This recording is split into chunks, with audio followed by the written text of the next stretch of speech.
A mother and father decided they needed a break, not having much time alone in the almost year since their young son, Toby, had been born. They wanted to have a night out, dinner, maybe a movie, and the honeymoon suite at a local hotel to possibly give Toby a little brother or sister. They called their most trusted babysitter, who unfortunately was already engaged for the evening. But she did refer a good friend of hers, Opal, who she swore could be trusted. They spoke with the new babysitter and agreed to have her arrive no later than 6:30, so the parents could get an early start.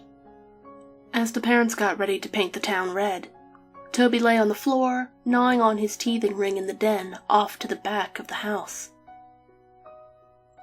At shortly after 6:20, the father walked past the open doorway and saw an elderly woman sitting in the rocking chair facing the child, her back to the doorway. The father was slightly startled that his wife hadn't mentioned the sitter had arrived. He spoke to her as he straightened his tie in the mirror on the wall opposite the doorway.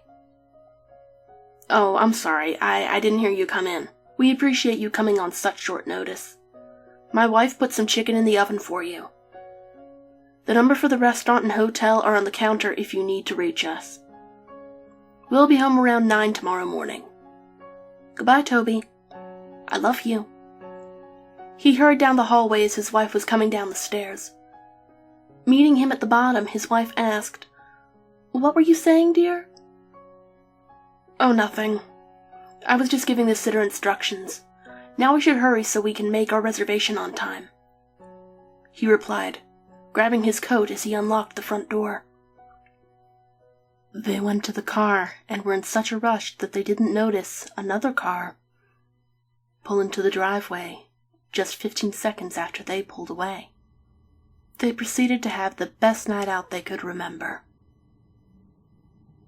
The wife became somewhat concerned shortly after arriving at the hotel because when she called home, no one answered. The husband calmed her down and pulled her into bed, kissing her neck. "Don't worry, dear. She's an older lady and it's almost 10. She must have gone to bed after putting Toby down." The next morning, after a nice breakfast, they arrived home to find a note on the door. And it read, "I arrived at 6:30 as agreed, but no one was home.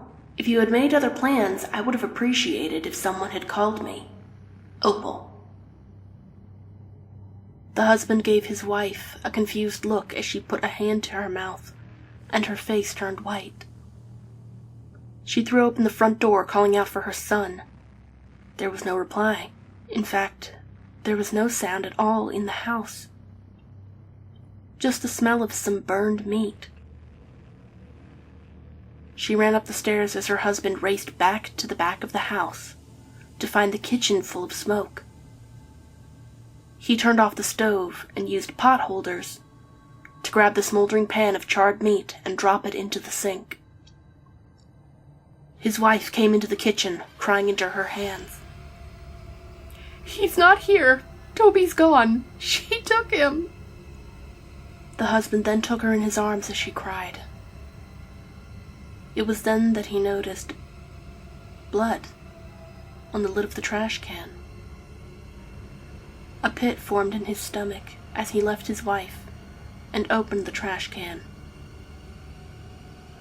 He exhaled as he realized that it was only the chicken his wife had made. It was then that his eyes shot wide open as his wife let out a fresh scream of horror. As he turned toward her, he caught sight of the melted remains of Toby's teething ring on the bottom of the open oven.